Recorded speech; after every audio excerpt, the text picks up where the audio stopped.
Celebración de fe, encuentro de amor, el hombre y Dios, Dios y el hombre. ¿Dónde se da este encuentro? Presentamos Misterio de Fe.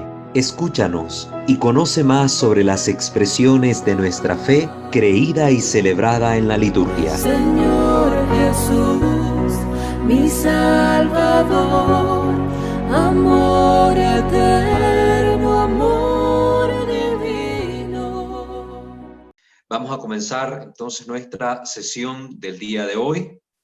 Recuerden primero que todo suscribirse a este canal Misterio de Fe, activar la campana de notificaciones para estar pendiente del material nuevo que subimos cada semana.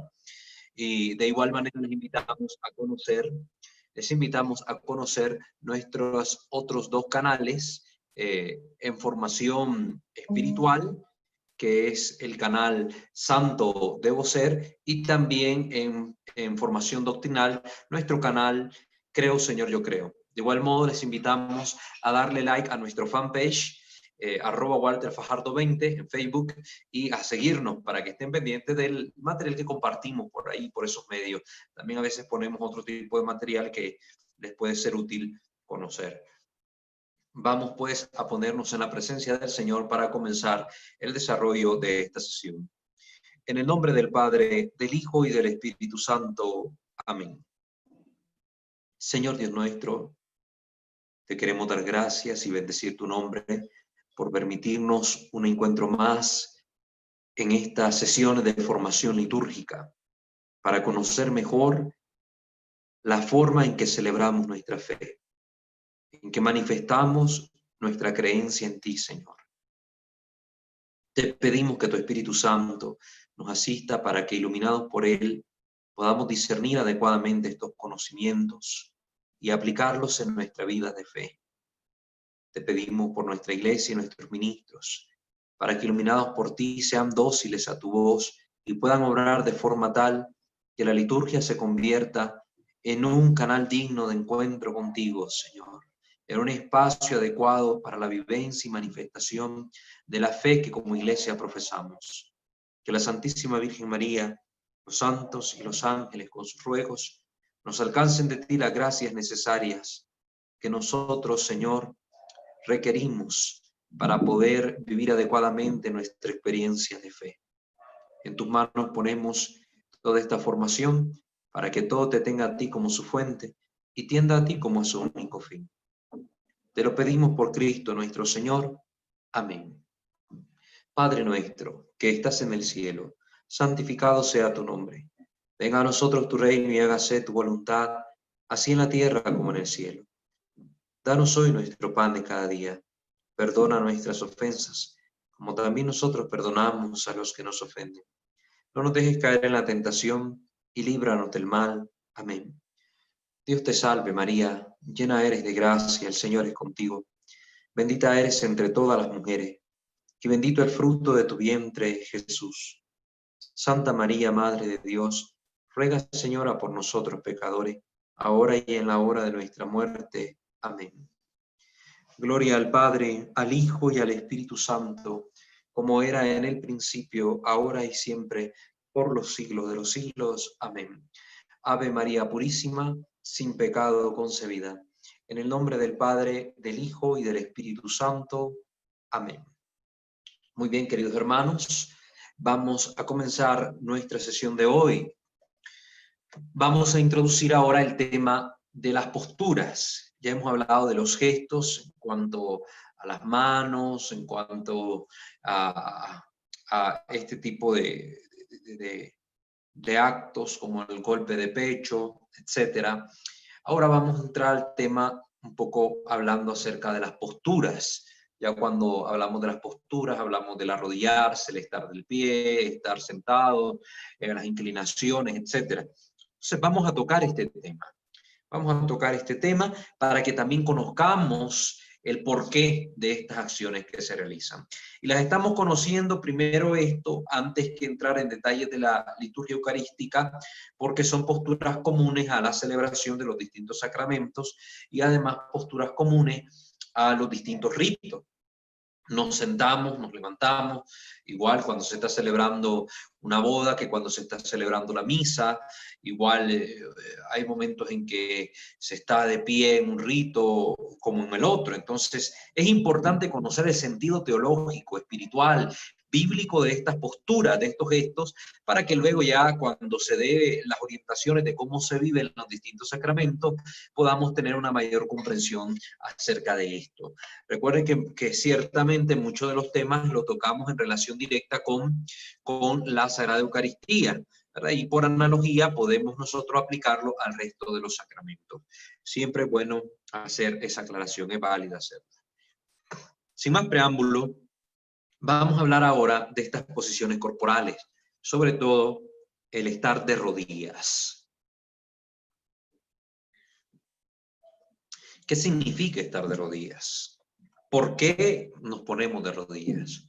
Sobre todo este tema es bueno profundizarlo cuando dentro de nuestra iglesia se está dando un tipo de movimiento en el que muchas personas hoy ya no quieren arrodillarse, ya no conocen el valor del arrodillarse. De muchas parroquias se han arrancado incluso los reclinatorios de la banca, se han arrancado los comulgatorios. Entonces, recuperar el sentido de lo que significa arrodillarse es importante, y que ustedes tengan en consideración este conocimiento es fundamental, es fundamental. Hay movimientos incluso de que en sus celebraciones no les gusta arrodillarse, no les gusta arrodillarse, porque hay una asociación del estar de rodilla con el hecho de hacer menos a la persona. Y no se trata de hacer menos a la persona. No se trata de eso. Porque muchos dicen, no, es que tanto el sacerdote como los fieles son iglesia, entonces tienen la misma dignidad de hijos de Dios. Entonces, ¿por qué mientras el Padre está de pie yo voy a arrodillar? Entonces, han desvirtuado el sentido y el significado de esta postura corporal, siguiendo algún tipo de mentalidad equivocada, de ideología del mundo, que le hace tener esa conclusión errada. Vamos a revisar primero lo que dice su santidad el Papa Benedicto XVI, Papa Emérito, en su libro Introducción al Espíritu de la Liturgia. Vamos a revisar qué dice al respecto de la posición de rodillas. Comienza el Papa haciendo una observación precisamente sobre este tipo de movimiento que hay al interno de la Iglesia que busca desvalorar el estar de rodillas. Y dice el Papa, hay círculos dotados de no pequeño influjo, que pretenden disuadirnos de no arrodillarnos, Dicen que esta posición del cuerpo no se adecua a nuestra cultura. ¿Sí? Así como hay ciertos gestos que en la liturgia ciertamente tienen una relación directa con la cultura, como por ejemplo el gesto de la paz, que se adecua en dependencia de la región donde se está celebrando el rito. Aquí en los pueblos de América Latina es muy efusivo el darse la paz con los hermanos que están cerca y nos damos un abrazo, un beso.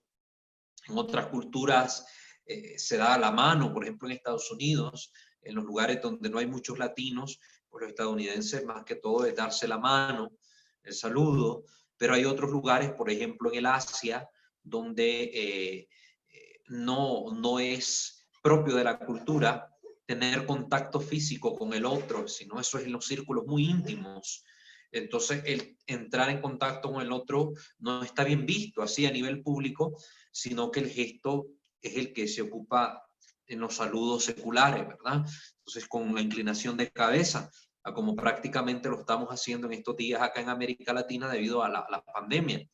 En otros lugares como Europa, en algunos países europeos, la costumbre es el doble beso o incluso triple beso en las mejillas. Entonces cambia. Ese es un gesto que tiene relación directa con la cultura. En el caso del arrodillarse no es así. Sin embargo, esta gente dice que esta posición del cuerpo no se adecua a nuestra cultura, como que el arrodillarse fuera algo cultural. No, que el Papa nos va a dar claridad sobre esto. Sigamos leyendo. Se les podría preguntar si se adecua a alguna cultura. Estar de rodillas no estaría reñido con el hombre adulto que se pone ante Dios. Sería algo en desacuerdo con el ser humano ya redimido que ha sido liberado por Cristo y que en consecuencia no tiene necesidad de arrodillarse, dicen estas personas, ¿verdad? Que no es propio ya del hombre redimido por Cristo, del que ha sido salvado del pecado. Tomar esta actitud que prácticamente es una humillación para el hombre o la postura de los esclavos. No, el hombre liberado por Cristo es un hombre libre, entonces ¿que por qué se va a arrodillar? Entonces este tipo de mentalidades es la que promueven estos grupos, estos círculos dotados de no pequeño influjo, como dice el Santo Padre. Si miramos la historia, continuando con este tema, nos damos cuenta de que los romanos y los griegos rechazaban estar de rodillas. Siguen siendo argumentos de estas personas. Teniendo en cuenta los dioses representados en los mitos, cuya autoridad se discutía por ser tan parcial, tal punto de vista resulta justificado. Era demasiado evidente que esos dioses no eran Dios, aunque hubiera que depender de su poder caprichoso y fuera necesario sacrificar las propias posibilidades en aras de su provecho. Se decía entonces que el arrodillarse no era digno de un hombre libre, no era digno. Para estas culturas, para los griegos, para los romanos, debido al tipo de latría que llevaban, ¿verdad? El tipo de adoración que prestaban a sus divinidades y las historias que circundaban a estas divinidades, pues miraban como algo inapropiado el arrodillarse. Y es que esto se está viendo también hoy en nuestra liturgia. ¿Por qué? Recuerden que hemos vivido este giro copernicano en la sociedad donde ya Dios no es el centro, lo es el hombre. Entonces, hoy impera una visión del hombre que prácticamente se ha elevado al grado de un ser divino. El hombre es el que gobierna el mundo y dicta las leyes para que todas las cosas sean como el hombre quiere que sean. Y a Dios se le ha quitado de su lugar. Y este influjo, este tipo de ideologías ha entrado en la iglesia también. Y en la liturgia se ve reflejado. Hoy hay una visión demasiado humanista que se quiere insertar en la liturgia, donde al hombre se le quiere elevar al lugar de Dios, al grado divino, prescindiendo de la realidad de su propia naturaleza. ¿Sí? Se está haciendo no como Dios lo está haciendo. Dios ciertamente está elevando a las alturas, está elevando al hombre a ese grado de divinidad, como dice San Atanasio, y lo recoge muy bien el Catecismo de la Iglesia Católica. El Hijo de Dios se hizo hombre para hacer al hombre Dios, pero lo hace santificando nuestra naturaleza. La gracia divina no anula lo que es el hombre, no anula la naturaleza. Hoy en estas visiones optimistas del ser humano, en estas visiones donde al hombre se le quiere despojar de su naturaleza, que es una naturaleza imperfecta, que es una naturaleza que es caduca, se le quiere elevar a una posición de Dios, prescindiendo de esta naturaleza, como si el hombre a veces no fuera capaz de ver su finitud. Ese es el problema que hoy estamos viendo, y es lo que se pretende también hacer a veces dentro de la liturgia. La actitud de quien se arrodilla nada tenía que ver con la cultura griega, sino que era costumbre de los bárbaros. Plutarco y Teofrasto decían que arrodillarse era un signo de superchería, era un signo vacío, era un signo que no era propio de la cultura de los griegos ni de los romanos. Por su parte, Aristóteles estigmatiza esta posición corporal como un comportamiento bárbaro. Esto lo vemos en su obra llamada Retórica. En cierto sentido, San Agustín le da la razón, en cierto sentido. Dice que los falsos dioses no son otra cosa que la máscara de los demonios. Esto recuerda lo que Pablo menciona en la primera carta de los Corintios, capítulo 10, versículo 20. Dice que los falsos dioses no son otra cosa que la máscara de los demonios, que tienen a los hombres sometidos a la adoración del dinero y del egoísmo. De este modo, el ser humano ha sido arrastrado al servilismo y la superstición. Por eso pues es propio de pueblos bárbaros, de pueblos que no conocen a Dios en el sentido de la fe, ¿verdad? El andar extraviados, el andar perdidos porque sus dioses son falsos dioses, no son el verdadero Dios. Y ya San Pablo lo va a decir, son demonios, los dioses de los paganos son demonios. Por eso es que ciertamente estos pueblos no adoraban al verdadero Dios porque habían caído en la trampa de los demonios, de estos falsos dioses que le llevaban a adorar cualquier otra cosa y a buscar, afanarse en su vida por otras cosas que no le llevaban a la felicidad verdadera. Entonces, ¿qué va a decir San Agustín? Va a afirmar que la humildad de Cristo y su amor, tal como aparece manifestada en la cruz, nos han liberado de los poderes de los demonios, de la idolatría, de los falsos dioses. Nos arrodillamos entonces ante la humildad de Cristo. Efectivamente, el acto de arrodillarse de los cristianos no es una forma de inculturación, ¿verdad? Donde tomamos un elemento de otra cultura y la hacemos propia de la iglesia. No es una forma de inculturación que pretende hacerse con las costumbres foráneas, extranjeras. Al contrario, es la expresión, óigase bien, es la expresión de una cultura cristiana que transforma las culturas, las costumbres ambientales a partir de una nueva y más profunda confesión y experiencia de Dios. Es decir, el arrodillarse no aparece ligado a los signos exteriores de una cultura como la de los bárbaros, sino que ahora el arrodillarse para los cristianos aparece como el signo del reconocimiento del ser divino, del verdadero Dios. Es una profunda confesión y una profunda experiencia de Dios. El que se arrodilla se abaja, experimenta a Dios como el ser omnipotente y yo como el ser que ante él soy impotente. Por eso, repito, no es una forma de inculturación. Nosotros no tomamos, no tomamos prestado el arrodillarnos por parte de otra cultura, como un gesto que lo adoptamos. No, sino que más bien nace, es una actitud que brota espontáneamente del hombre que reconoce que Dios es el todo y yo soy la nada. Es una actitud de abajamiento y vamos a ver sus raíces bíblicas también. Vamos a verla. Por eso es que el arrodillarse es la expresión de una cultura cristiana. El arrodillarse es la expresión de una cultura cristiana. Es lo que va a decir el Papa Benedicto XVI. Entonces, unida a la identidad del ser cristiano, está esta expresión propia de nuestra identidad. El arrodillarnos. El arrodillarnos es un signo de la identidad cristiana. El arrodillarnos ante Dios. Por eso los protestantes combatieron tanto el arrodillamiento ante la Eucaristía, ante las imágenes, ante el crucifijo. No, lo combatieron tanto. Lo combatieron porque era parte de la identidad cristiana.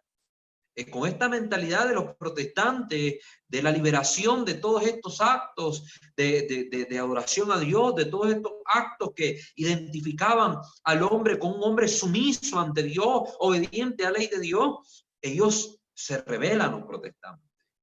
Tienen una visión distinta del hombre, de un hombre liberado, de un hombre que sí, está en relación con Dios, pero ya no está sometido a Dios.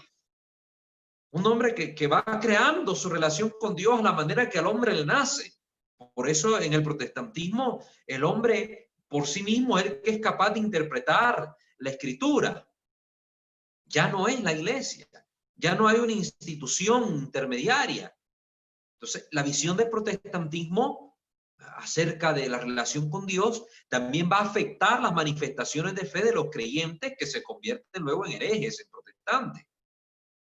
Ahora vemos dentro de las sectas que sí se arrodillan, pero la forma en que ellos lo hacen ya no es la práctica cristiana de arrodillarse. Es una práctica nueva brotada de la experiencia protestante de la fe. Y se arrodillan ahí a la orilla de una banca, de una silla, dándole espalda al púlpito, como sea, y lo reducen solamente a la parte de la oración. Pero vamos a ver, según la raíz bíblica, que no es solo una expresión corporal de oración, Va más allá del arrodillarse. Postrarse de rodillas, entonces, no proviene de cultura alguna, sino que arranca de las Sagradas Escrituras, de la Biblia, y de la confesión de Dios que en ella tiene lugar. El significado nuclear del término arrodillarse en la Biblia puede deducirse de un hecho muy concreto. En el libro santo, el vocablo griego proskinein aparece en el Nuevo Testamento 59 veces. Proskinein, de las cuales 24 de esas 59, 24 veces se mencionan en el libro del Apocalipsis. El libro del Apocalipsis de San Juan, que es el libro de la liturgia celestial, que se propone a la iglesia como norma para su propia liturgia. Por eso es que la iglesia siempre ha procurado el embellecimiento tanto del espacio sagrado como de los ritos mismos de sus ministros.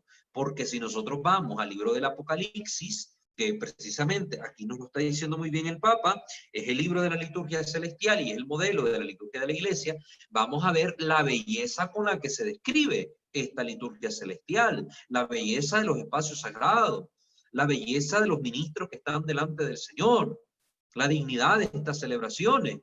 Entonces, por eso la iglesia, siendo fiel a esto, refleja en su liturgia esta riqueza, esta belleza, esta dignidad de las celebraciones, que hoy se ven muy atropelladas, por una reducción de la experiencia de fe de la liturgia a un acontecimiento netamente humano, una experiencia relacional, donde no hay trascendencia. Eso es lo que estamos viendo hoy. Antes la liturgia, solo el hecho de entrar a un espacio sagrado elevaba el alma a Dios. Por eso la preocupación que había antes entre los ministros de la iglesia por procurar que los templos fueran dignos, fueran bellos, fueran hermosos, con enormes vitrales, con elevaciones en sus estructuras que dirigieran la vista del hombre hacia el cielo. Es decir, toda esta preocupación había. Oye, el espacio sagrado, ¿qué es? Un cajón, un cuarto, 4 paredes con un techito, que haya un crucifijo al fondo y eso no pasa. Porque hemos vaciado de sentido incluso la arquitectura sagrada. Hemos reducido la arquitectura ya no a una forma en que el hombre exprese el arte a través de los edificios, ¿no? Ahora el arte y la belleza pasaron más bien solo, se han desplazado, y en la arquitectura queda únicamente el sentido pragmático, que el espacio que buscamos se adecue a las necesidades que tenemos y que cumpla, que satisfaga estas necesidades y punto. Ya está. Ya está, eso es todo. Entonces ya los templos no reflejan el arte, la belleza, que nos refieren a una belleza mayor, a la fuente de esta belleza que Dios. Y lo mismo ha sucedido con los ornamentos de los sacerdotes, lo mismo con las imágenes sagradas. Hoy vemos unas imágenes que más bien yo, si fuera mi parte, les pondría una sábana encima y las taparía, que se vieran mejor que destapadas, porque son feísimas, terribles, deformes, que no inspiran la oración, no la inspiran. Entonces, desgraciadamente eso es lo que está pasando. Entonces, aquí en este libro sagrado del Apocalipsis, aparece 24 veces este término, proskinein, proskinein. Si nos fijamos más en este asunto, podremos distinguir 3 posturas estrechamente ligadas entre sí. 3 posturas que están ligadas, ¿verdad? Y que hacen referencia a Dios, ¿verdad? Y que hacen referencia a una experiencia de Dios y a una actitud que el hombre toma ante esa experiencia de Dios. Primero encontramos la postración, ¿verdad? La postración, que se correspondería con el tener que arrojarse sobre el suelo ante el poder imponente de Dios. La postración, arrojarse en el suelo. esto podemos ir a la Biblia, encontramos un caso en Génesis 18:2, Génesis 33:3, 22:5, por poner algunos ejemplos del término postración, ¿verdad? Caer rostro en tierra, la postración rostro en tierra ante la presencia de Dios. Pero también encontramos en el Nuevo Testamento el caer de rodillas, ante alguien, ¿verdad? El ponerse de rodillas, pero no necesariamente para adorar, simplemente era reconocer a alguien, la autoridad de alguien, etcétera, y se caía de rodillas delante de esa persona. En la misma escritura lo vemos en el Antiguo Testamento o en el Nuevo Testamento, cuando en algunos momentos algunas personas caían de rodillas delante de un profeta para darle gracias por algún acontecimiento milagroso que había tenido lugar, etcétera. Caer de rodillas.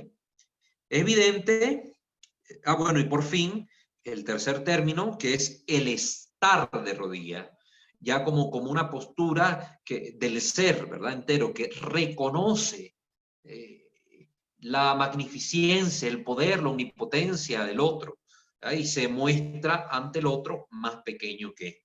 Entonces, estar de rodillas. Son los tres términos. Postración, caer de rodillas, estar de rodillas. Es evidente que en cada cita particular estas tres posturas son difícilmente distinguibles entre sí teniendo en cuenta la pura semántica, es decir, el significado de la palabra. Si yo veo la palabra y busco el significado, va a decir arrodillarse, estar de rodillas, postrarse, pero para comprender lo que cada cita bíblica quiere decir es importante la contextualización, poder entender el texto en su contexto para poder así llegar al significado real de aquel término que me interesa. No solo el término por el término, hay que entender a la sintáctica también, no solo a la semántica. Pueden incluso estas palabras, estos términos estar juntos o resultar intercambiables entre sí. Pero vamos ahora a profundizar mejor cada uno de ellos para que entendamos su sentido dentro de la Escritura.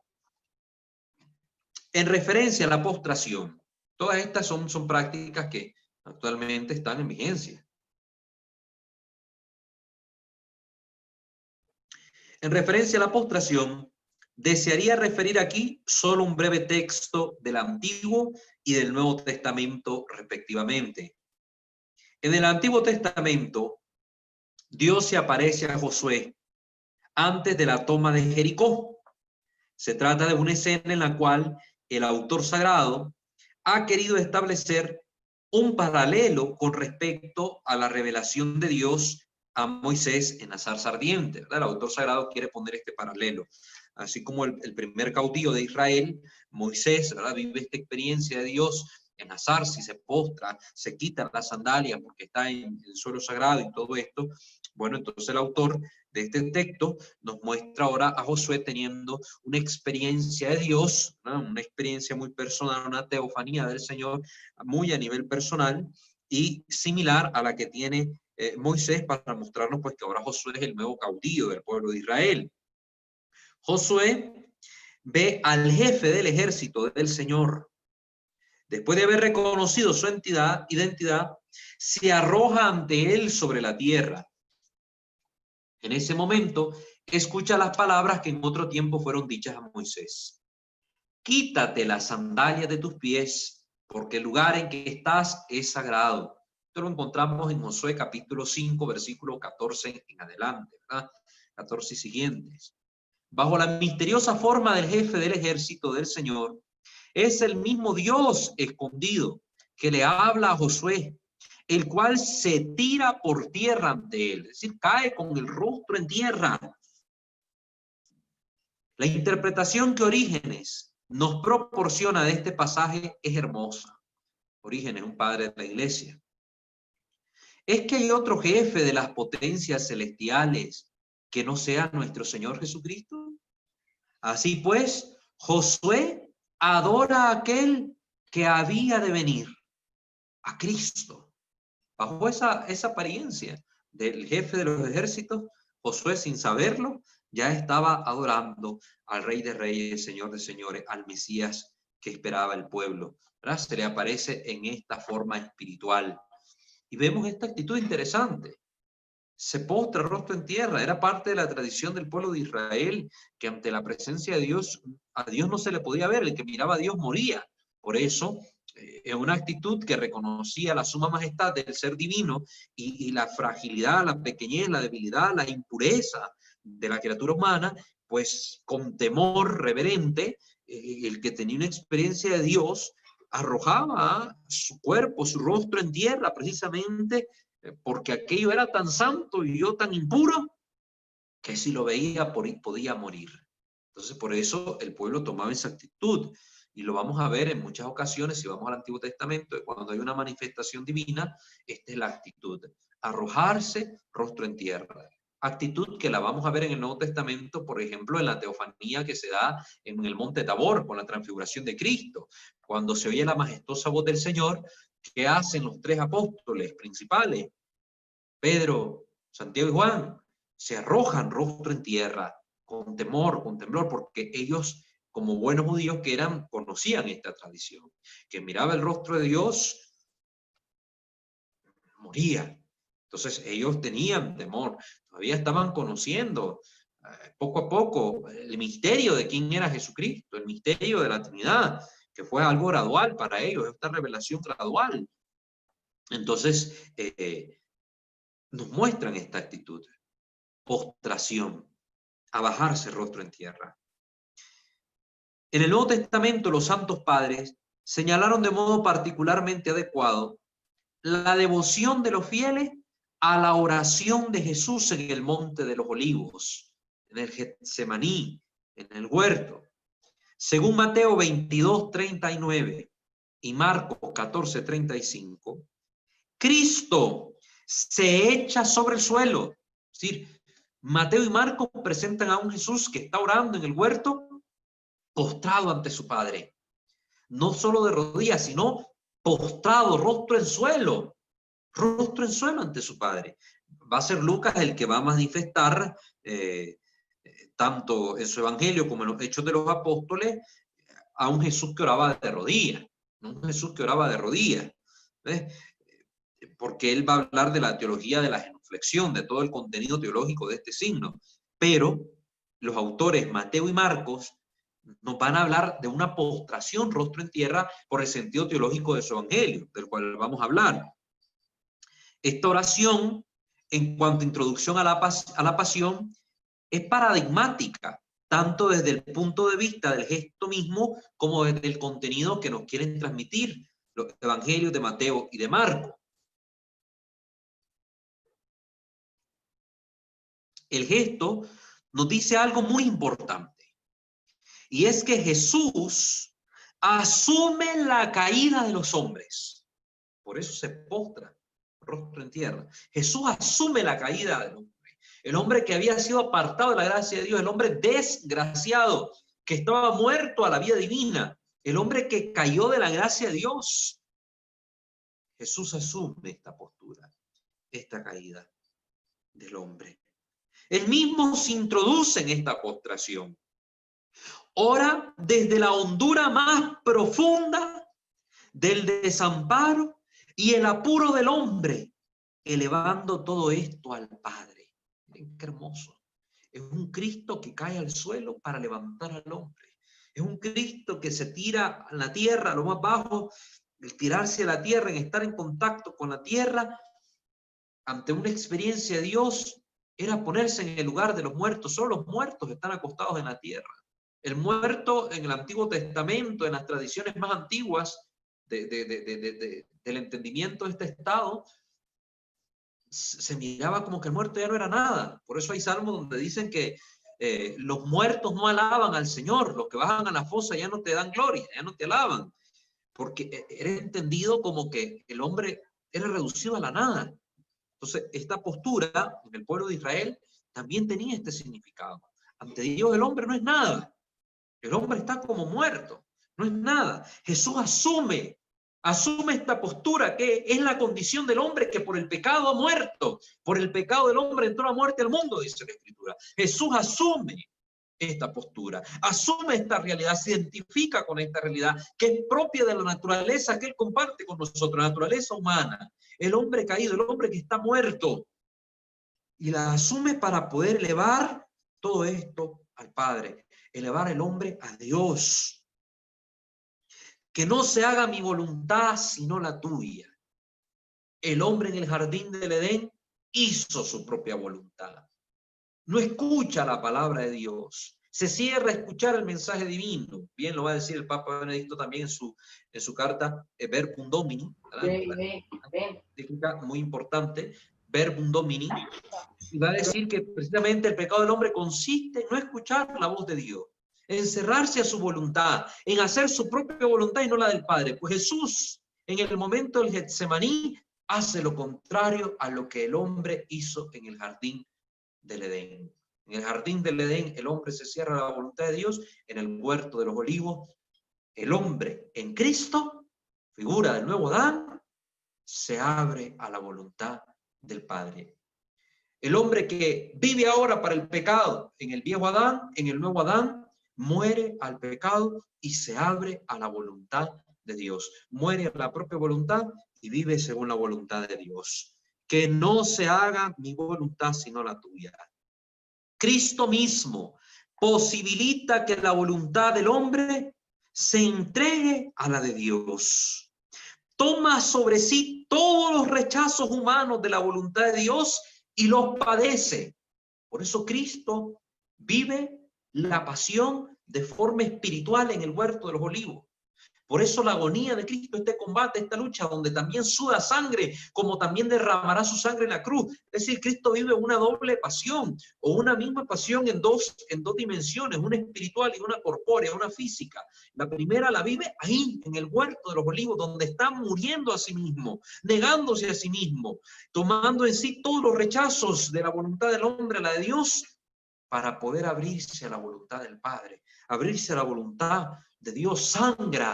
Sangra, derrama su sangre, es decir, su vida la está entregando, muere a su propia vida y se abre, se apertura a la voluntad de Dios, a la vida divina.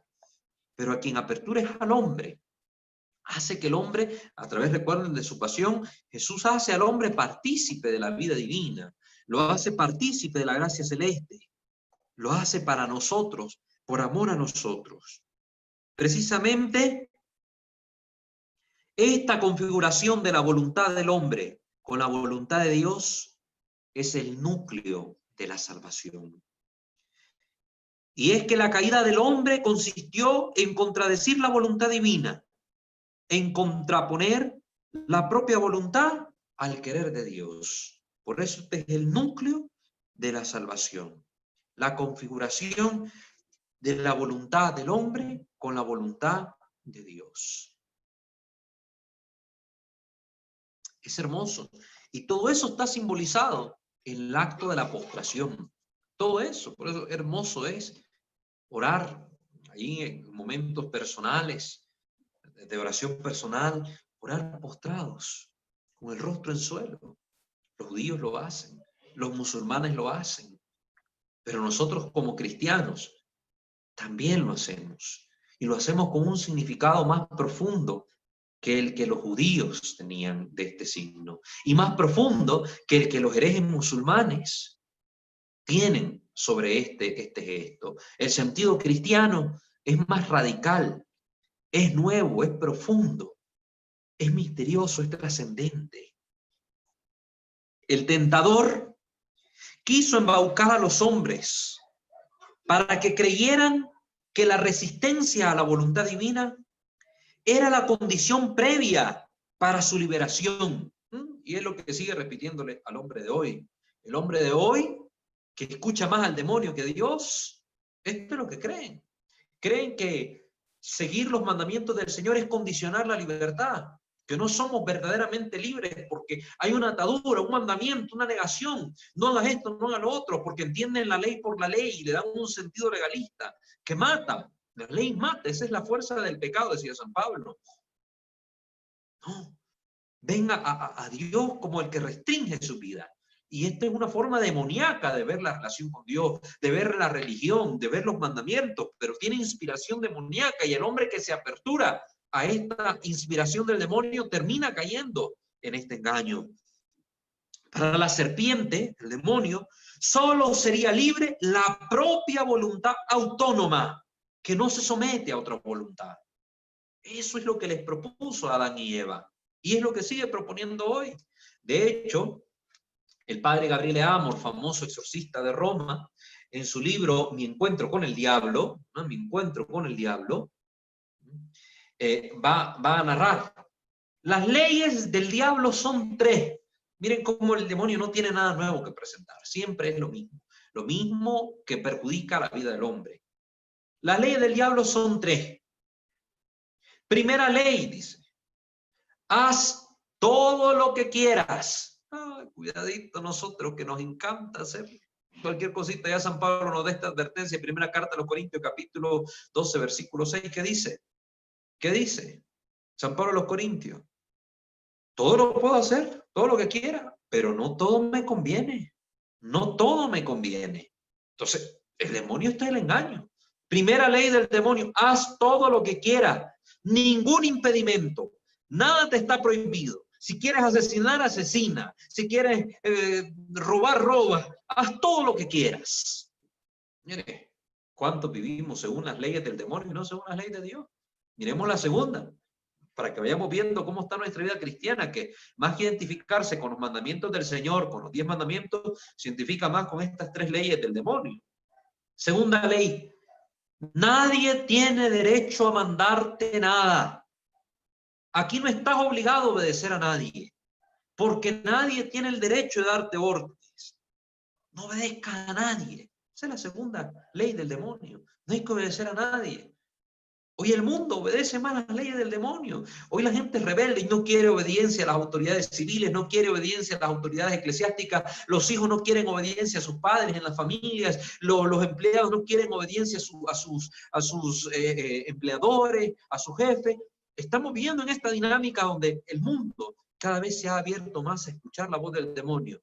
Y Dios sigue gritando desde la Escritura, Shema, pueblo mío, escucha Israel, escúchame pueblo. Y el pueblo sigue siendo sordo a la voz de Dios. Pero ahí estamos escuchando las leyes de Satanás. Tercera ley, tú eres el Dios de ti mismo. Tú eres el Dios de ti mismo. Tú te das tu propia ley, tú te gobiernas, tú debes sentirte que tú te has creado, que tú lo has hecho todo. Son leyes del demonio. De esta nos habla este famoso exorcista. Es lo que le propuso el demonio a Adán y Eva. Y es lo que sigue proponiendo hoy a las generaciones actuales, al mundo de hoy, un mundo que cada vez le ha dado más la espalda a Dios y que está viviendo bajo estas 3 leyes. El hombre no quiere vivir bajo las leyes de Dios, que se basa en el amor, en la comprensión del otro, la comprensión de sí mismo. No. Queremos vivir según las leyes del demonio, que están primadas por el egoísmo. Por el egoísmo. El yo, un sentido egolátrico de la vida, hasta el punto de decir, tú eres el Dios de ti mismo. Cuidado, para la serpiente solo sería libre la propia voluntad autónoma, que no se somete a otra voluntad. Haz lo que quieras, no obedezcas a nadie, tú eres tú mismo Dios. Y es que la voluntad de Dios, queridos hermanos, es que hay que entender esto. Cuando Jesús dice que no se haga mi voluntad sino la tuya, es donde está la verdadera palabra de verdad. Es ahí donde está la verdadera vida, la verdadera libertad. Es libre el que es libre en la verdad. Y está en la verdad quien vive según Dios, que es la fuente de la verdad y la verdad misma. Es libre quien está sometido a la ley del amor, porque el amor ama y haz lo que quiera, decía San Agustín. Nunca va a procurar el amor el mal del otro, sino el sumo bien, tanto de la persona que practica esta verdad, como de aquellos sobre quienes ejerce la práctica del amor. Por eso, la voluntad de Dios no está reñida con la nuestra, sino que es el fundamento y la condición de la posibilidad de nuestra voluntad. Si gracias al libre querer de Dios que nos quiso hacer libres, es que nosotros tenemos esta capacidad. La fuente de nuestra libertad está en Dios, en su voluntad. Únicamente permaneciendo dentro de la voluntad de Dios, la nuestra se mantiene como voluntad verdadera y llega a ser libre. Miren qué hermoso esta reflexión del Papa Benedicto. Únicamente permaneciendo dentro de la voluntad de Dios, la nuestra se mantiene como voluntad verdadera y llega a ser libre. Cuando escuchamos la voz de Dios, somos libres. La verdad nos hace libres. Cuando escuchamos la voz del demonio, somos esclavos de nuestras pasiones, esclavos de nuestro egoísmo, esclavos los unos de los otros, esclavos de Satanás. Nosotros escogemos. El sufrimiento y la lucha que tienen lugar en el Monte de los Olivos es la lucha por esa voluntad salvífica, por esa unión de los que estaban separados, la cual ahora propicia esta lucha, la comunión con Dios. Esta lucha de Cristo, esta agonía, porque eso es lo que significa agonía, combate, lucha. Esta lucha interior de Cristo, esta lucha espiritual, trae al hombre la comunión con Dios. Este pasaje nos permite entender el tratamiento amoroso de Jesús a su Padre, al que llamará Abba, como dice Marcos 14:36. En este clamor, Pablo aprecia la oración que el Espíritu Santo pone en nuestros labios. Este Abba, al que Jesús se dirige con amor, se convierte ahora en nuestro Abba, y por la comunicación que hace el Espíritu Santo en nosotros del acto salvífico, del acto redentor por medio del bautismo, nosotros también nos vemos posibilitados en poder dirigirnos a Dios con este término, con el término de Abba, papá. En este clamor, Pablo aprecia la oración que el Espíritu Santo pone en nuestros labios. Romanos 8:15 y Gálatas 4:6. Ahí encontramos esta cita, Romanos 8:15, Gálatas 4:6. De esta manera, cimienta nuestra oración en el Espíritu sobre la oración del Monte de los Olivos. Pablo hace esto. Cimienta la oración cristiana en el Espíritu Santo, en la oración de Jesús en el Monte de los Olivos.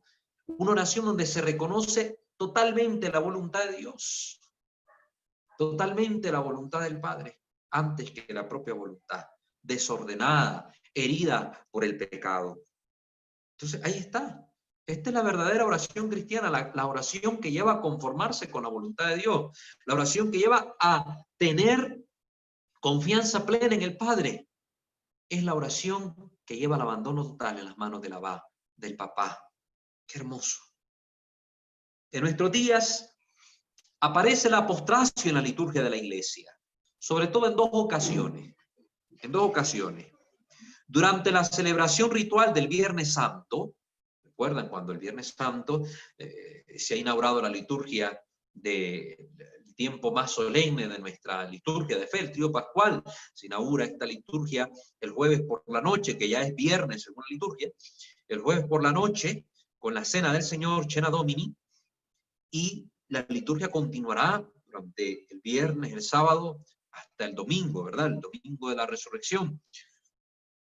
El viernes, el momento de los oficios de la pasión, el momento solemne, sagrado en el año, a la hora de la muerte de nuestro Señor, las 3 de la tarde, el ministro entra al espacio sagrado en una total actitud de silencio, con el altar desnudo, vestido con ornamentos rojos, color de la sangre de la pasión, y se postra en adoración a Dios, en adoración del misterio de la redención. Se postra rostro en tierra, muestra la omnipotencia del acto redentor y la impotencia del hombre pecador, que sin Dios nada puede. Juan capítulo 15, la vid y los sarmientos, sin mí nada pueden hacer. Se postra el sacerdote ante el misterio de la cruz, el misterio redentor, el misterio de la omnipotencia divina. Y el segundo momento es en las ordenaciones, tanto sacerdotales como episcopales. El ministro se postra, aquel que se sabe que es nada ante Dios, que es indigno de recibir aquel don, porque ese don se le da, se le comunica, no es algo propio, no es algo que por mérito personal tiene que recibirlo, sino que es un don de Dios, ante el cual él debe mostrarse totalmente humilde. ¿Y qué acto más humilde que el postrarse totalmente rostro en tierra, con aquel significado profundo que hemos mencionado para el sentido bíblico del pueblo de Israel y para el sentido cristiano que nos lo da nuestro Señor, sobre todo en la oración del huerto de los olivos? donde ese hombre que va a ser ordenado muere a sí mismo para vivir plenamente para Dios, consagrado para Dios. Consagrar es apartar para hacer santo, hacer sacro, hacer sagrado, apartar para Dios. Muere el sacerdote a la propia voluntad para vivir a la voluntad de Dios. Por eso es importante la sotana, el color negro de nuestra sotana, el luto, representa el luto, la muerte al mundo y vivos solo para Dios. Esos son los dos momentos que especialmente en la liturgia de la iglesia manifiestan apostasia. Hay otros momentos, lógicamente, como por ejemplo en la vida consagrada, cuando se hace la profesión solemne, los votos de los religiosos, ¿verdad? Ellos igual, en ese momento, donde están consagrando su vida a Dios, donde están consagrándole su ser entero a Dios, tanto las monjitas como los monjes, o los religiosos y las religiosas, en ese momento se postran, rostro en tierra, mientras la iglesia eleva a Dios su oración con la letanía de los santos, pidiendo la intercesión de la corte del cielo para estos hermanos que están entregándole su vida al Señor. Se postran también en ese hermoso momento. Por eso hay distintos momentos de la liturgia donde se puede apreciar esta postración. Pero de forma más evidente, más común para nosotros son estos dos momentos. Viernes Santo y las ordenaciones tanto sacerdotales como episcopales. En la liturgia del Viernes Santo se muestra como expresión adecuada de la turbación que nos asalta ante el hecho de que nuestros pecados hayan propiciado la muerte en cruz de Cristo nuestro Señor, que entrega su vida por amor. Nos echamos sobre la tierra y participamos así de la misma turbación de Cristo, de su descenso a la hondura del dolor. Nos postramos para hacer patente dónde estamos y qué somos, caídos, que solo Cristo puede levantar. Lo mismo que Jesús, nos echamos por tierra ante el misterio de la potencia presente de Dios, en la certeza de que la cruz es la verdadera zarza ardiente. Miren qué hermosa analogía la del Papa. La cruz es la verdadera zarza ardiente, el lugar en el que se hace presente la llama del amor de Dios, una llama que arde sin destruir, y desde donde Dios habla con mayor elocuencia al hombre, como en aquel tiempo le habló a Moisés. ¿Qué analogía más hermosa la que hizo el Papa en esta frase? La cruz como la nueva zarza ardiente. Aquella zarza ardía sin consumirse con un fuego espiritual. La cruz arde sin consumirse en el fuego del amor del Espíritu Santo. Desde la zarza ardiente, Dios le habla a Moisés, le comunica el mensaje. Desde la cruz, Dios le habla al hombre con una palabra más elocuente, más profunda, más viva, que viene a llenar su corazón, que viene a transformar su realidad, que le viene a dar sentido a su existencia. Qué hermoso esto. En las ordenaciones sacerdotales, aflora en nosotros el convencimiento de nuestra absoluta incapacidad para realizar el mandato sacerdotal de Jesucristo y de pronunciar las palabras que Él dijo en su propio nombre.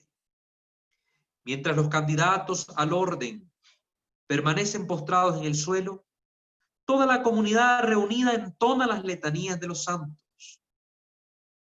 Cuenta que una experiencia personal el Papa: siempre recordaré esta postración durante mi ordenación como sacerdote y más tarde como obispo.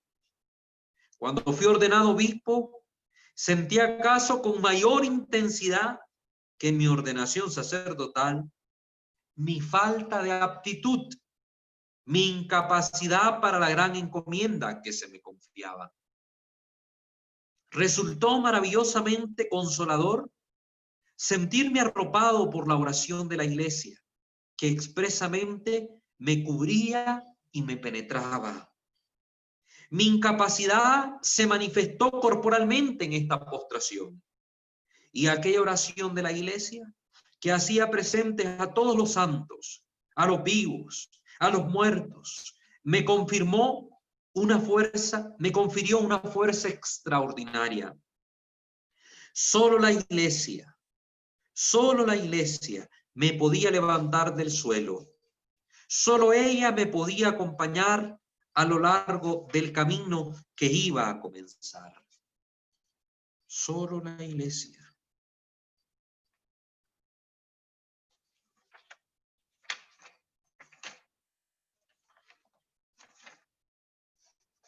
En segundo lugar, tenemos la parte de la postración.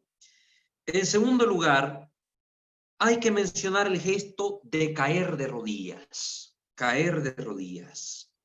que aparece 4 veces en el Evangelio. En Marcos 1:40, 10:17, en Mateo 17:14 y 27:29. Designado con la forma griega de gonipetein, ¿verdad? Que es una actitud de humildad o de reverencia, que es lo que va a significar el término griego. Tomemos, por ejemplo, el pasaje de Marcos 1:40. Un leproso se acerca a Jesús y le pide ayuda. Se arrodilla ante Jesús y le dice: si quieres, puedes limpiarme. Aquí resulta difícil valorar en su justo significado el alcance de este gesto. Seguramente que no se trata de una adoración propiamente dicha, sino de una petición expresada también con el fervor corporal. Aquella petición humilde se hace no solo con los labios, sino también con la actitud corporal. Desde luego que una cierta confianza se hace palabra en ella. Una confianza que se eleva por encima de lo estrictamente humano. Entonces vemos la actitud del leproso que cae de rodillas humildemente ante el Señor, reconoce algo en él que le puede ayudar. Pero esta actitud no es solo porque reconocen en Jesús que está Dios ahí. No, en este sentido, más que adoración, se está expresando una actitud reverente y humilde. Una actitud reverente y humilde. La palabra clásica de la adoración de rodillas, que es prokinesis, expresa otra cosa, ¿verdad? Tomo 2 ejemplos para aclarar esta cuestión. El primero se refiere a la historia de Jesús, que tras la multiplicación de los panes, se va al monte para entretenerse con su padre, mientras que los discípulos luchan sin éxito contra las olas del lago. Jesús se les acerca caminando sobre las aguas. Pedro se precipita hacia él y el Señor tiene que salvarlo de hundirse en las aguas. Inmediatamente Jesús sube al bote y el viento se aplaca. En este momento sigue el texto. Entonces los que estaban en la barca se postraron ante él diciendo: verdaderamente eres hijo de Dios. Esto está en Mateo 14:33. Mateo 14:33. Algunas traducciones anteriores proponían otra versión. Decían: los discípulos que se hallaban en la barca adoraron a Jesús y le dijeron. Las 2 traducciones son acertadas. Tanto el como postrarse, tal cual, como el hecho de adorarlo. Una es la expresión. Las 2, cada una por su parte, muestra un aspecto del evento. Una es la expresión corporal, otra es la actitud íntima, puesto que los gestos de confesión de Jesús como Hijo de Dios son gestos de adoración. La construcción del relato resulta del todo claro. Entonces, vemos que hay textos que lo que tratan de mostrar es un ponerse de rodillas como una actitud reverente, como el caso del leproso, o los otros 3 textos bíblicos que hemos mencionado, del que le dimos la cita. Ahí aparecerá este acto, no como prokinesis, sino más bien va a aparecer como gonipetein, ¿verdad? Como una actitud de reverencia. En este caso que hemos visto de la barca, aparece ahora la actitud ya no solo de ponerse de rodillas, sino de que se postraron tal cual, se pusieron delante de él para adorarle, reconocieron su divinidad. Nos encontramos con una problemática análoga en el Evangelio de Juan.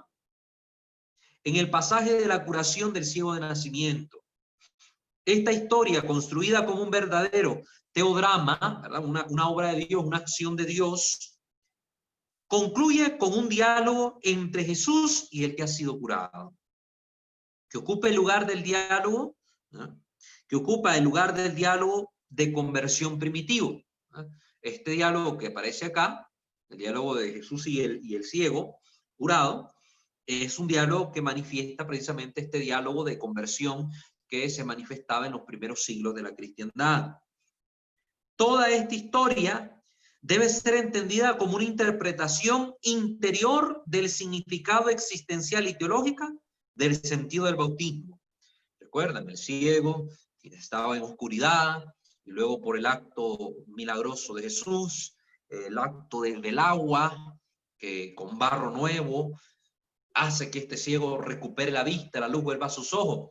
Lo mismo se da en el bautismo.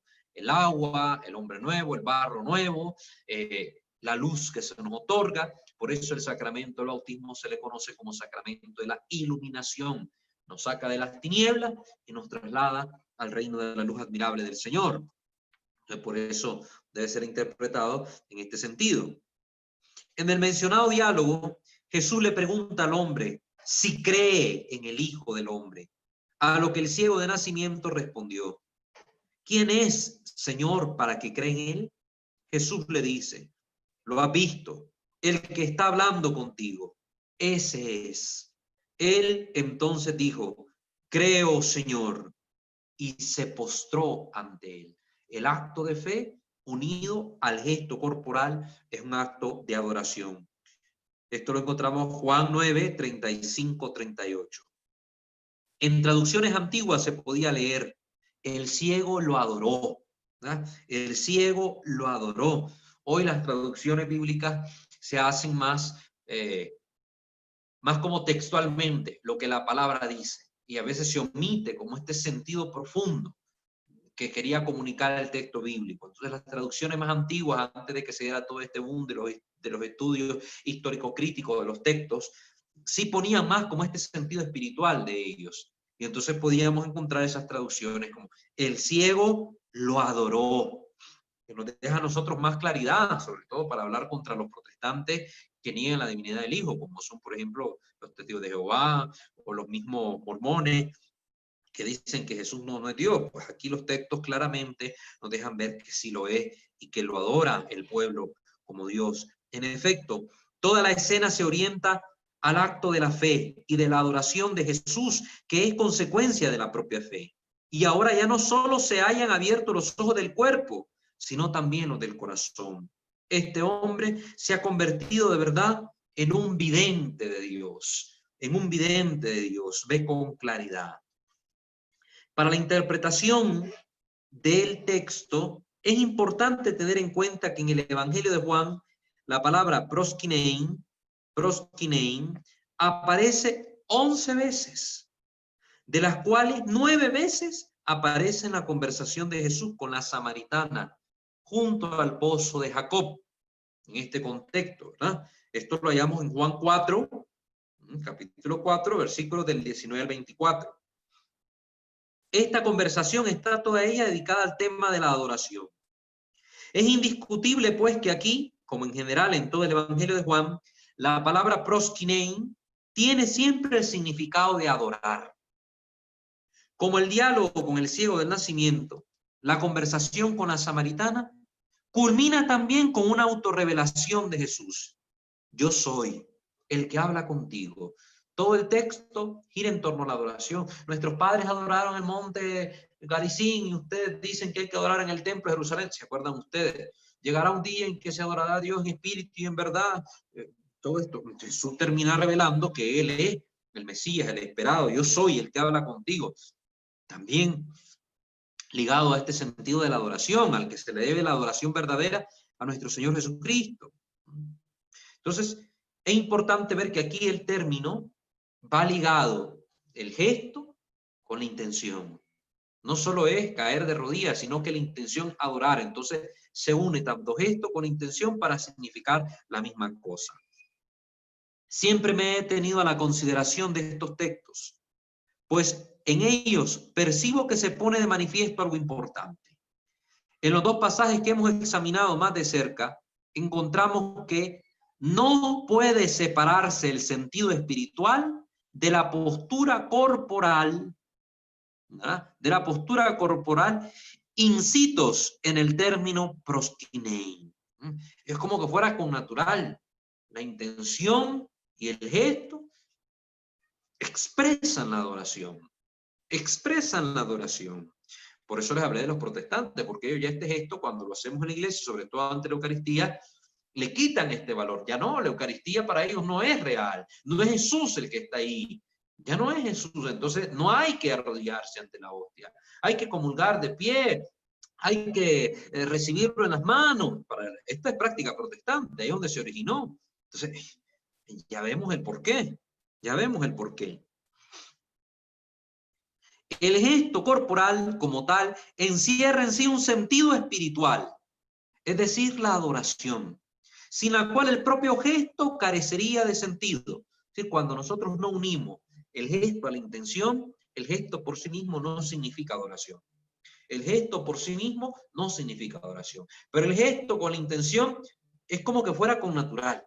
El gesto está expresando adoración cuando está unido a la intención de adorar. Esto siempre hay que tenerlo presente. Entonces, el gesto corporal unido a la intención tiene este sentido espiritual. La adoración, el acto del espíritu por su parte, tiene que expresarse necesariamente en la postura corporal. Y ello partiendo de su propia esencia. Partiendo de la base de la unión del cuerpo y del alma del ser humano, que es un ser integral, cuerpo y alma. Ambos manifiestan este deseo del hombre de adorar a Dios. Ambos aspectos se han fundido en la única palabra, proskinei, adorar, ya que se da una correspondencia íntima entre ellos. Entre ellos. Muy bien. Ahí vamos a terminar por hoy este tema, que va a continuar desarrollándose con las otras prácticas como la genuflexión, etcétera. Pero por hoy vamos a dejarlo ahí, porque si no el tema se extiende más y vamos a alargar esto. Mejor lo cortamos en donde se cierra esta parte del análisis de estos dos textos y el sentido que se le da a la palabra arrodillarse en ellos, para que así tengamos claridad. Postración, caer de rodillas, estar de rodillas, ¿verdad? La postración, este reconocimiento de la omnipotencia de Dios, se ve en la liturgia en estos momentos. Ponerse de rodillas como un acto reverente, también lo vemos. Incluso en las ordenaciones vemos que se acercan los candidatos a poner sus manos en las manos del obispo, están de rodillas en ese momento, actitud de humildad, ¿verdad? Y la adoración que se da a Dios con las dos rodillas, cuando ante la presencia del Santísimo, en el sagrario, etcétera, nosotros en el momento de la consagración nos ponemos de rodillas como un acto de adorar aquel misterio. A la hora de la comunión nos ponemos de rodillas para comulgar, para adorar en ese mismo momento al Señor que viene a entrar a nuestro cuerpo. Muy bien, con eso cerramos el capítulo de hoy. Recuerden suscribirse a nuestro canal Misterio de Fe sobre las materias litúrgicas para conocer más. Y también les invitamos a darse una vuelta por nuestros otros dos canales, Santo Debo Ser y Creo Señor Yo Creo, materia espiritual y doctrinal respectivamente, para que ustedes conozcan lo que les ofrecemos por ahí, y a suscribirse, bueno, y a seguirnos, darle like a nuestro fanpage, @WalterFajardo20 en Facebook, para que sea miembro de nuestra comunidad formativa y evangelizadora. Muy bien, ahora abrimos los micrófonos. Si alguno de ustedes quiere hacer alguna pregunta, tiene algún comentario, pues para escucharlos. Si hay algún comentario en YouTube o en Zoom, pues también para que lo podamos externar.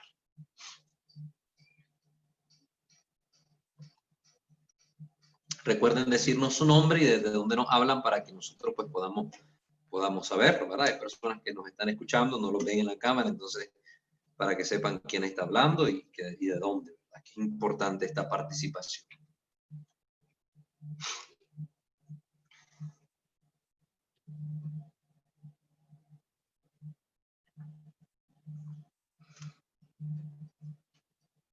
No hay comentarios, todos ya sabían estas cosas. Ya parezco disco rayado, diciéndoles algo que ya se lo sabían, o es algo nuevo. ¿Cómo está Walter Marcos de Nicaragua? Marcos, hermano Marcos, lo escuchamos. Tu mensaje de hoy, antropológicamente, teológicamente, excelente, pero creo que esperábamos la parte laical aplicado a la parte de la Eucaristía, que es lo que nosotros queremos como mejorar esa parte. El tuyo estuvo excelente, pero creo que anduvo bastante elevado, pues anduvo por la parte teológica, antropológica, pero nosotros nos gustaría como saber la parte laical, en qué momentos de la Eucaristía, no sé si va a ser más adelante Sí, o recordad que lo mismo que hemos hecho con la posición de las manos, que explicamos primero cuál es el sentido teológico, cuál es el sentido bíblico de esta postura, después lo fuimos aterrizando ya a la práctica sacerdotal, porque lo hace el sacerdote, ya luego aterrizamos ya a la práctica en la Eucaristía con las rúbricas, ¿verdad? Dimos lectura a las rúbricas que están en la instrucción general del misal romano para saber a quién le correspondía qué cosa. Por eso dedicamos como 3 o 4 capítulos a todo lo que eran las posturas corporales con las manos, los gestos, perdón. Lo mismo estamos haciendo acá. Estamos empezando por conocer el contenido teológico de este gesto para que comprendamos su sentido. ¿Por qué es que la iglesia, cuando me diga en este momento hay que rodear, por qué me voy a rodear? Entonces yo ya voy a conocer la razón, el motivo. Por eso introducimos este momento con las palabras del cardenal Ratzinger, el Papa Emérito Benedicto XVI, que inició precisamente hablando de esta realidad que hoy está presente en la iglesia, estos círculos, estos movimientos que niegan la necesidad de arrodillarnos en la Eucaristía, en los actos litúrgicos, etc. Entonces, estamos desarrollando aquí todo este tema de lo que el Papa nos está diciendo, para luego aterrizar ya a la parte más práctica con la instrucción general del misal romano, ¿verdad? Aquí la tengo a mano. Aquí tengo a mano ya todos los textos seleccionados también al respecto, para que también los discernamos un poco, disertemos al respecto y miremos ya en la práctica, los fieles, cuándo tienen que arrodillarse, igual el sacerdote, cuándo tiene que arrodillarse, porque no es en todo momento. También el sacerdote tiene indicado cuándo hacerlo y cuándo no. ¿Verdad? Entonces, sí, vamos a hacerlo, Marquito. Pero gracias por la observación. Gracias. Sí, sí. Claro que sí. Ahorita es el contenido teológico, bíblico, ¿verdad? Recuerden que eso es algo que yo quiero que ustedes tengan de mi parte. El que puedan tener materia que a ustedes les permita una base. Tener una base con la cual ustedes comprender el por qué, lo que nosotros como iglesia hacemos. ¿Qué es lo que hoy carecen los laicos? Formación, conocimiento. Hoy la gente quiere como respuesta inmediata. No, a mí díganme si sí o si no. O sea, hay que hacer esto. Ajá, yo te digo un sí, yo te digo un no, pero si alguien te lo pregunta a vos, yo voy a saber por qué te estoy diciendo el sí o por qué te estoy diciendo el no. Pero ¿y vos cuando alguien te lo pregunte? Cuando a ti te venga alguien a decir, ve, ¿por qué esto sí? ¿Qué le vas a responder? Entonces es importante que como laicos tengamos este conocimiento para que tengamos una herramienta, una base, un fundamento de nuestras respuestas, Gracias, Marquito. Muchas gracias. Gracias a vos. Sí, para servirle. ¿Alguien más que quiera hacernos un comentario? Muy bien, Marco, gracias por la participación. ¿Alguien más?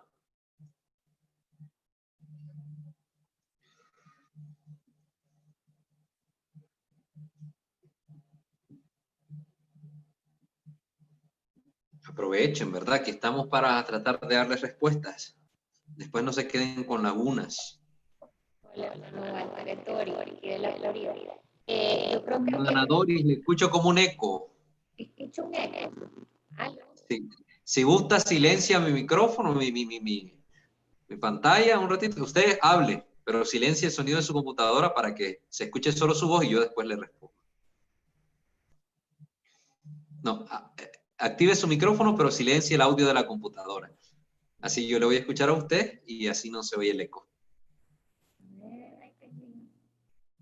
Le escucho. ¿Me escucha esto todavía? Sí. Déjenme trato, a ver. Ahí ya se escucha más claro. Sí. No, tal vez yo me iba a adelantar a mi comentario, ¿verdad? Que era en referencia a lo mismo que usted decía. Ahora estamos aprendiendo la parte teológica, pero sí mi pregunta era en referencia a la hora de recibir la Eucaristía, lo correcto es recibirla de rodillas, ¿no? Pero desde que yo vivo en este país he notado mucho, bueno, yo venía con la costumbre de recibirla de rodillas, ¿verdad? Siempre hay un espacio, un pequeño lugar donde uno se puede arrodillar para recibirla, pero yo soy, digamos, no la regla, sino la regla es que la mayoría de personas la reciben de pie. Y muy pocas personas al contrario. Entonces esa era mi duda, pero yo sé que más adelante lo vamos a tocar el tema. Sí, vamos a explayarnos en ese tema que me parece muy importante sobre la comunión, cómo es la forma más adecuada de recibir el Santísimo Sacramento, la recepción eucarística, pues, para hablar de esto. Y lo que estamos oyendo es importante porque va ampliando nuestro conocimiento y nos vamos dando cuenta que hay sectores en lucha dentro de la iglesia. Yo soy de las personas que nunca me ha gustado ni cerrarme los ojos ante esto, ni taparle el sol con un dedo a la gente. Yo les hablo con la realidad tal cual es, ¿verdad? Esto es algo que se está dando en nuestra iglesia. Hay movimientos de todo tipo. Hay movimientos que son muy laxos en esto, que todo esto lo miran como superfluo, como innecesario, que lo importante es la fe como tal, de estas expresiones de fe a la porra. Hay otros que son demasiado rigoristas y conservadores, que un pañuelo mal puesto ya es una falta grave, un sacrilegio. Hay otros grupos que son intermedios, hay otros grupos que no son ni chicha ni limonada, decimos en Nicaragua. Y hay de todo un poco para darse gusto. Pero como aquí no estamos para crear personas con conciencia de un grupo o de otro, sino para transmitir la enseñanza de la iglesia, eso es lo que estamos tratando de hacer, darles a ustedes el conocimiento según lo que la iglesia enseña. Ya si ustedes con este conocimiento se forman un criterio para un lado o para otro, ya es responsabilidad de cada uno de ustedes. Mi deber es transmitir lo que la iglesia enseña. Estoy aquí con palabras autorizadas. El magisterio, de los obispos, de un pontífice, vamos a la instrucción general del misal romano. Yo les voy a dar lo que dice la iglesia. Ya después, si usted queda allá en un grupo tal, me dijeron tal y yo quiero hacerlo como ese grupo, bueno, pues ahí usted esté libre. Y en conciencia ante Dios usted debe saber si está haciendo bien o está haciendo mal. Pero mi deber es informarlo, formarlo, transmitirle el conocimiento, que es lo que estoy tratando de hacer, ¿verdad? Yo cuando voy a expresar una opinión personal siempre hago como hincapié, bueno, esto es mío, esta es mi opinión, esto para que les quede claro que esto es opinable, ¿verdad? Si ya lo quieren hacer, bueno, y si no, también. Pero cuando es de la iglesia, digo, esto lo enseña la iglesia, ¿verdad? Esto sí tenemos que ponerlo en práctica tal cual, porque esto la iglesia lo ha dicho, no yo, no es Walter, no es el padre tal, no es el hermano tal, no, esto es la iglesia. Así que a la iglesia le debemos obediencia.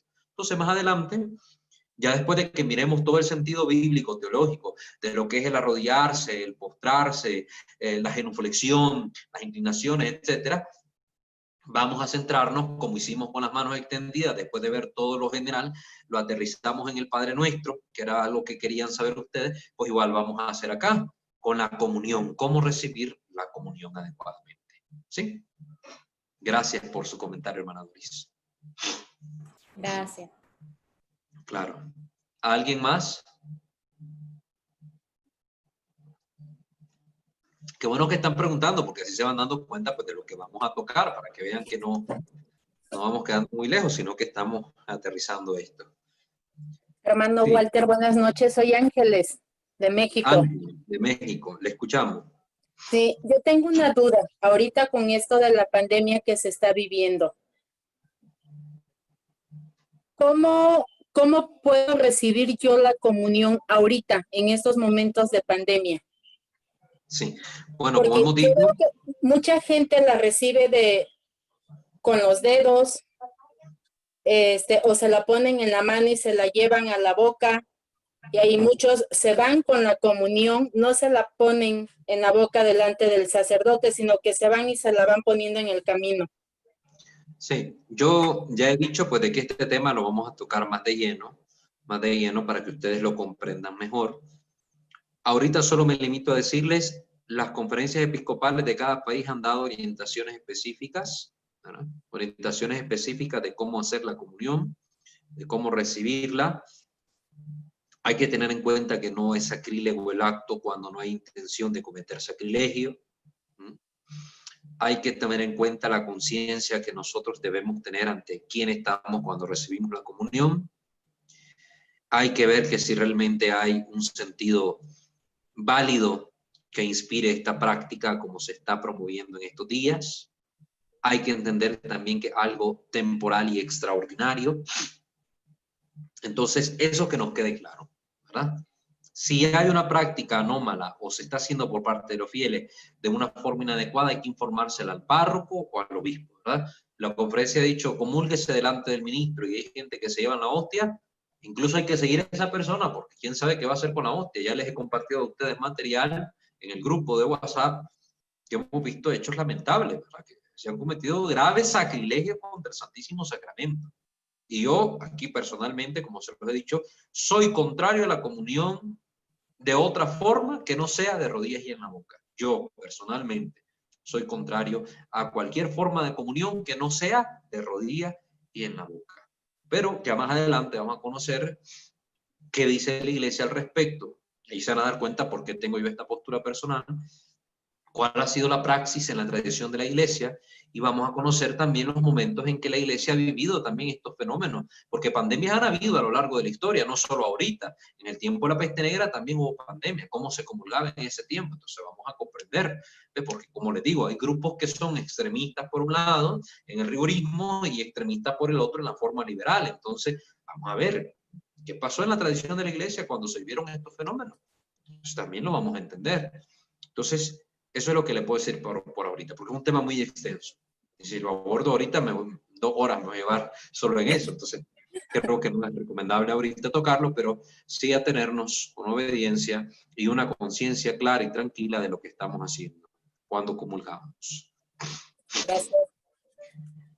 Sí. Y ojo al Cristo, ¿verdad? Todos estemos ojo al Cristo. Si vemos ahí algún laico que está haciendo algo raro con la Eucaristía, que se la lleva, o que no, todos a detenerlo, a quitársela de las manos, no sé, a lo que sea, pero no permitir que se roben la hostia o que le hagan alguna cosa ahí que no es correcta, porque es el cuerpo de nuestro Señor, lo más sagrado que tenemos en nuestra iglesia. Sí. Sí. Bueno, muy bien. Gracias. ¿Alguien más? Claro que sí. Recuerden que este tema está pendiente porque lo vamos a tocar, lo vamos a abordar.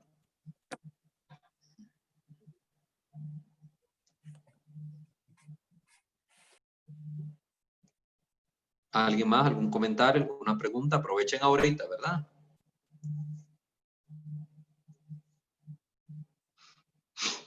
¿No hay comentarios en YouTube, hermana Naivi? No hay ni en YouTube ni aquí por Zoom. Ok, perfecto, Giovanna, gracias. Muy bien. Un minutito más, si alguien quiere preguntar algo.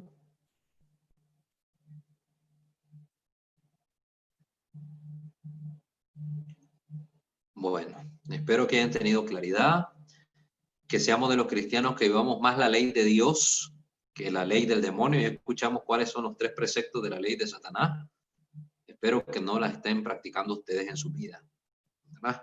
Cuiden sus actos, sus pensamientos, sus palabras, y tratemos de agradar a Dios con todo lo que hacemos. Y pongamos en práctica esto que vamos aprendiendo aquí. Oren en sus cuartos, personalmente, postrados ante Dios, perfectamente lo pueden hacer. Es una bonita práctica. Yo cuando tengo la oportunidad, practico mi oración personal de esa manera, postrado ante el sagrario, ante el Señor, delante de un crucifijo, etcétera. Se puede perfectamente, ¿verdad? Porque es ante Él que estamos, en presencia de Él, estamos elevando nuestro corazón, abriendo nuestro interior a Dios. Bueno, pongámonos en la presencia del Señor para terminar nuestra sesión de hoy. In nomine Patris et Filii et Spiritus Sancti. Amén. Señor Dios nuestro, te bendecimos, alabamos y damos gracias. Te adoramos, Señor, porque nos has permitido en este momento crecer un poco más en el conocimiento de nuestra fe, de nuestra liturgia. Te pedimos, Señor, que todo lo que aquí hemos experimentado, lo que hemos vivido, lo que hemos aprendido, sea de mayor provecho para nuestra salud espiritual, Te pedimos por nuestros obispos, sacerdotes, diáconos, religiosos, religiosas y por toda la Iglesia universal, para que tu Espíritu Santo nos asista en el cumplimiento de tu voluntad, para que seamos verdaderos, auténticos cristianos, que manifiesten con su vida la fe que profesan.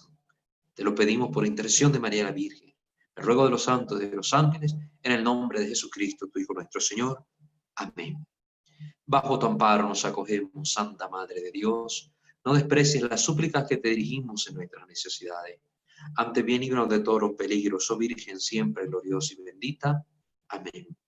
Sancte Micael Arcángele, defendenos in prelio, contra nequis insidia diaboli esto presidium. Impere dili Deus supplice te precamur, tuque prince milice celestis, Satanam aliosco spiritus malignos, via perditionem animarum pervagantur in mundo, divina virtud in infernum detrude. Amén. Ángel de mi guarda, dulce compañía, no me desampares ni de noche ni de día.